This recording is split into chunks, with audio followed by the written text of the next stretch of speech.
अब समझिए इनके ऊपर इतनी बड़ी जिम्मेदारी है कि इनका पोस्टर जगह जगह पर आपको मिल जाएगा कि पुणे वाला बोल रहे हैं कि हम डेंगू का भी टीका बनाने वाले हैं और अगले साल हम उसको लॉन्च कर देंगे। लेकिन सोचिए कि क्या प्रशासन की व्यवस्था जब ऐसी रहेगी तो वो टीका बनाकर भी क्या करेंगे। अब सोचिए क्या इसी नवा छत्तीसगढ़ के लिए हमने इस सरकार को चुना था क्या? नहीं, हम लोग 1 महीना से यहाँ आ रहे हैं लेकिन हो नहीं रहा है। परेशानी होती है। हाँ। अब सोचिए ये देखिए छोटा सा बच्चा है, अब देखिए मेरे ख्याल से 1.5 से 2 महीने का बच्चा होगा, लेकिन आप आलम देख लीजिए, आपको चारों तरफ सिर्फ और सिर्फ माताएं बहनें दिखाई देंगी, छोटे छोटे बच्चे दिखाई देंगे जिनके भविष्य के साथ में हमारी सरकारें खेलती हैं। ऊपर के अधिकारी लोगों को पूरा जानकारी है क्योंकि टिकट नहीं लग रहा है कहीं भी करके, ये सब जानकारी है उनको। अब समझिए कि जब सरकारें जरूरी चीज़ों को भी लोगों तक ना पहुँचा सके, समझिए कि जब सरकारें शिक्षा और स्वास्थ्य जैसे मुद्दों पर फेल होने लगे तो ऐसे सरकारों के बारे में क्या कहा जाए।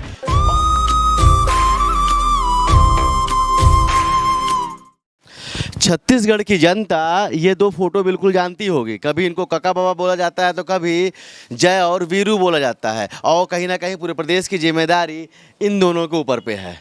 एक हमारे प्रदेश के मुखिया हैं और एक प्रदेश के स्वास्थ्य मंत्री हैं। अब समझिए इनके ऊपर इतनी बड़ी जिम्मेदारी है कि इनका पोस्टर जगह जगह पर आपको मिल जाएगा। इनके ऊपर इतनी बड़ी जवाबदारी है कि आप इनको कहीं भी किसी भी चौक चौराहे पे देख सकते हैं, बड़े बड़े होर्डिंग बड़े बड़े पोस्टर इनके लगे होंगे और ये बताते हैं कि किस तरह से हमने जोड़ी के रूप में छत्तीसगढ़ का विकास किया है। लेकिन मैं आपको इस छत्तीसगढ़ के एक छोटे से गाँव से कहानी दिखाना चाहता हूँ, आपको दिखाना चाहता हूँ कि किस तरह से इसी छत्तीसगढ़ पे लोग परेशान हैं और इसी छत्तीसगढ़ पे माताएं परेशान है, बहनें परेशान है, छोटे छोटे बच्चे परेशान हैं। मैं अभी प्राथमिक स्वास्थ्य केंद्र पूड़ी बचरा पे हूँ और आप अंदर देखिए कितने सारे महिलाएं यहाँ पर हैं, छोटे छोटे बच्चे हैं और इनका कहना है कि हमारा और हमारे बच्चे का टीकाकरण नहीं हो रहा है। आपको पता होगा कि पुणे वाला बोल रहे हैं कि हम डेंगू का भी टीका बनाने वाले हैं और अगले साल हम उसको लॉन्च कर देंगे। लेकिन सोचिए कि क्या प्रशासन की व्यवस्था जब ऐसी रहेगी तो वो टीका बनाकर भी क्या करेंगे।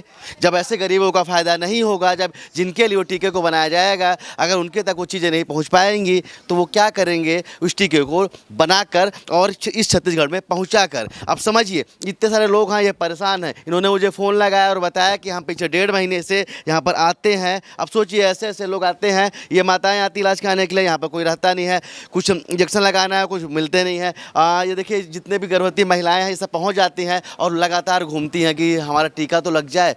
लेकिन जिस तरह से पिछले 1.5 महीने से स्वास्थ्य कर्मियों की हड़ताल चल रही थी और उसके बाद में जिस तरह से उनको सेवा से बर्खास्त कर दिया गया है और उस बर्खास्ती के बाद का आलम ये है कि जितने भी लोग हैं ये सिर्फ और सिर्फ आते हैं, देखते हैं और चले जाते हैं। क्योंकि आपको बता दो इसी अस्पताल में कभी ना कभी 14 से 15 लोग यहाँ पर थे। अभी के समय पे यहाँ पर एक भी व्यक्ति नहीं है जो टीका लगा सके। तो ये हालात यहाँ पर के हैं। अब समझिए जितने लोग हैं कहीं ना कहीं परेशान हैं। आप देखिए एक लाइन से यहाँ पर कितनी सारी महिलाएं हैं और आप इस हॉस्पिटल के किसी भी कंपाउंड पे जाएंगे, किसी भी कोने पे जाएंगे, आपको सिर्फ महिलाएं दिखाई देंगे, छोटे छोटे बच्चे दिखाई देंगे और जिनको लेकर माताएँ यहाँ पर पहुँची हुई हैं। लेकिन आती हैं तो यहाँ पर कोई निराशा हाथ लगती है। तो हमको सोचना पड़ेगा कि हमने इस प्रदेश की कमांड किसके हाथों पे दी है। कभी जब ये स्वास्थ्यकर्मी हड़ताल करते हैं तो तब भी हम वहाँ पर गए थे और बताए थे कि किस तरह से उनकी मांगे भी जायज़ थी। सरकार ने उनकी मांगे तो नहीं मानी लेकिन उनको सेवा से बर्खास्त कर दिया। उसके बाद के हालात आप देख लीजिए,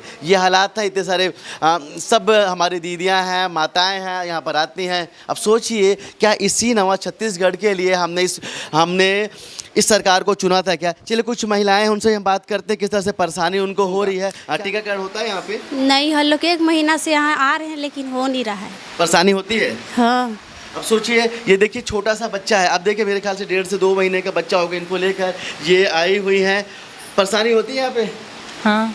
यहाँ पर इलाज हो बस सही से टीका लग रहा है कि नहीं लग रहा है? अभी तो नहीं लग रहा था। नहीं लग रहा है। और मैं एक चीज़ बताना चाहूँगा कि इसमें दिक्कत यहाँ के स्वास्थ्य कर्मियों की बिल्कुल भी नहीं है और ना ही हम किसी तरह से उनको दोषी मानते हैं। लोगों ने कहा कि इससे पहले यहाँ पर टीका नहीं लग रहा था, जब मीडिया कर्मी आया तो यहाँ पर टीका लग रहा है। लेकिन मैं आपको बताना चाहूँगा कि जिस तरह से यहाँ पर सस्पेंड किया गया है, यहाँ के जो काम करने वाले छोटे छोटे वर्कर्स थे उनको, यहाँ पर जो हॉस्पिटल में काम करने वाले जो नर्स थे उनको सबको सस्पेंड कर दिया गया है। और उसके बाद में ये हालात यहाँ पर कभी भी ऐसी भीड़ नहीं लगती है। लेकिन आप आलम देख लीजिए, आपको चारों तरफ सिर्फ और सिर्फ माताएं बहनें दिखाई देंगी, छोटे छोटे बच्चे दिखाई देंगे जिनके भविष्य के साथ में हमारी सरकारें खेलती हैं।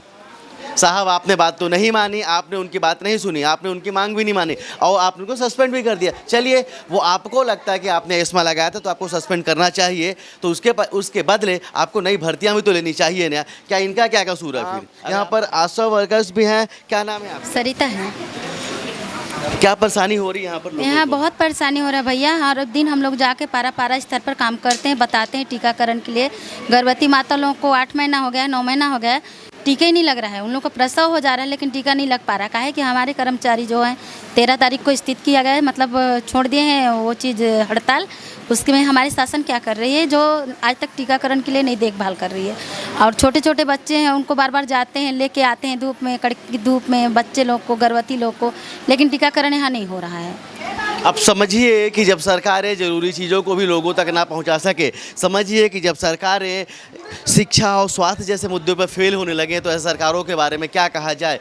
और हम बात करें तो किससे, हमने यहाँ पर डॉक्टर से बात करने की कोशिश की। उनका कहना है कि हम इसके लिए ट्रेंड नहीं है और हम ये चीज़ें नहीं कर सकते। उसके लिए स्पेशल तौर पर नर्सों को ट्रेंड किया जाता है, उनको ट्रेनिंग दी जाती है और उनको अनुपात बताया जाता है कि किस तरह से टीके लगाने, किस अनुपात पर लगाने हैं, जो डॉक्टर्स को नहीं पता होता है। चलिए, कुछ यहाँ पर हमारे साथ में स्वास्थ्यकर्मी भी, उनसे भी बात करते हैं। किस तरह की परेशानियाँ हो रही हैं आप लोगों को? हमारे जितने सारे फीमेल स्टाफ हैं वो यानी कि हड़ताल अवधि के दौरान वो बर्खास्त हो गए हैं और यानी कि स्टाफ की कमी है।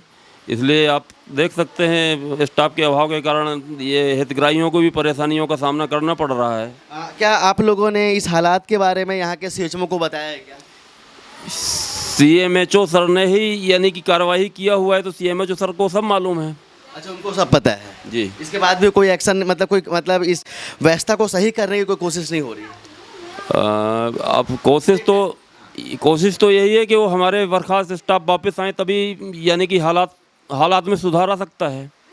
चलिए, ये भी कर्मचारी हैं कहीं ना कहीं और ज़्यादा खुलकर नहीं बोल सकते हैं। हम डॉक्टर्स से भी बात करने की कोशिश करते हैं कि डॉक्टर्स का इस मसले पर, इस पहलुओं पे क्या कहना है। इतना तेज मत आओ भाई यार। अभी हमारे साथ में इस प्राथमिक स्वास्थ्य केंद्र के प्रभारी भुवनपाल सर भी हैं। सर, जिस तरह के हालात यहाँ पर हैं, जो हम देख पा रहे हैं, शायद आप भी देख पा रहे हैं, जिस अवस्था का आलम है, महिलाओं का टीकाकरण नहीं हो पा रहा है। छोटे छोटे बच्चे हैं, 1 महीने से लेकर 5 साल तक के बच्चे जो हैं, जिनको सरकार ने बोला कि इनको टीकाकरण जरूरी है, जी जी, उनका टीकाकरण भी नहीं हो पा रहा है। किस तरह के हालात हैं, आप लोग क्या करेंगे ऐसे पे? अब क्या है ना, अभी आरएचएस लोगों का मतलब हड़ताल हुआ था उन लोगों का, तो उन लोगों का हड़ताल तो 13 तारीख को ख़त्म हो गया है। तो वो लोग अभी अपने स्तर में मतलब सस्पेंडेड है। शासन के एस्मा लगा था तो उस कंडीशन में एस्मा लगा है तो वो लोग सस्पेंडेड हैं। अब जब वो लोग जितना जल्दी ज्वाइन कर लें तो हालात मतलब में सुधार आएगा, है ना। वही लोग फील्ड क्षेत्र में काम करते हैं, टीका उका लगाते हैं वही लोग, है ना। क्या जो इस तरह के हालात है उसके बारे में आप लोगों ने यहाँ के सीएमएचओ को बताया है कि ये सब हालात यहाँ पर हैं, इस तरह की परेशानियाँ लोगों को हो रही है, महिलाओं को हो रही है? हाँ, उनका जानकारी सब ऊपर के अधिकारी लोगों को पूरा जानकारी है, क्योंकि टीका नहीं लग रहा है कहीं भी करके, ये सब जानकारी है उनको। सर, बच्चों के ऊपर तो नुकसान तो होता है, माताओं को भी नुकसान होता है, जिनका टीकाकरण होना चाहिए गर्भावस्था पे, उनका टीकाकरण नहीं हो पा रहा है। बच्चे जो बिल्कुल छोटे छोटे हैं, जिनको टीकाकरण जरूरी है उस समय अवधि पर, वो नहीं हो पा रहा है, तो नुकसान तो हो रहा है। बच्चे तो कहीं, उनका दुष्प्रभाव तो कहीं ना कहीं बच्चों को भुगतना पड़ेगा, माताओं को भी भुगतना पड़ेगा। हाँ, उनके लिए कहीं पे लग रहा है, वैकल्पिक व्यवस्था की तरह से लगा रहे हैं। बाकी एकदम जो वो दूर दराज के लोग आते हैं ना, उनको दिक्कत हो रहा है। बाकी तो इकट्ठा होकर यहाँ पे लग रहा है, इस टाइप से व्यवस्था है कहीं कहीं। यहाँ पर तो सर मुझे बताया यहाँ के लोगों ने कि अभी तक लग ही नहीं रहा था। जब हम पहुँचे इसके बाद स्टार्ट हुआ है। आपकी गलती बिल्कुल नहीं बोल रहा हूँ, लेकिन यहाँ पर जो सच्चाई है कि अभी तक नहीं हो रहा था। हाँ। जैसे हम पहुँचे, बोले कि एक आदमी वहाँ पर लगा रहे हैं, जी जी, उससे पहले लग भी नहीं रहा था ये। अभी हम लोग वैकल्पिक व्यवस्था के तहत उनको किए हैं। जो शरद चंद्र दास जी हैं आरएचओ, वो उनका मतलब उसमें है, तो वही कोल्ड चेन भी देखते हैं और टीका भी वही लगा रहे हैं, स्वयं है ना। इसी कारण से महाराज ऐसा मतलब वो बना हुआ है।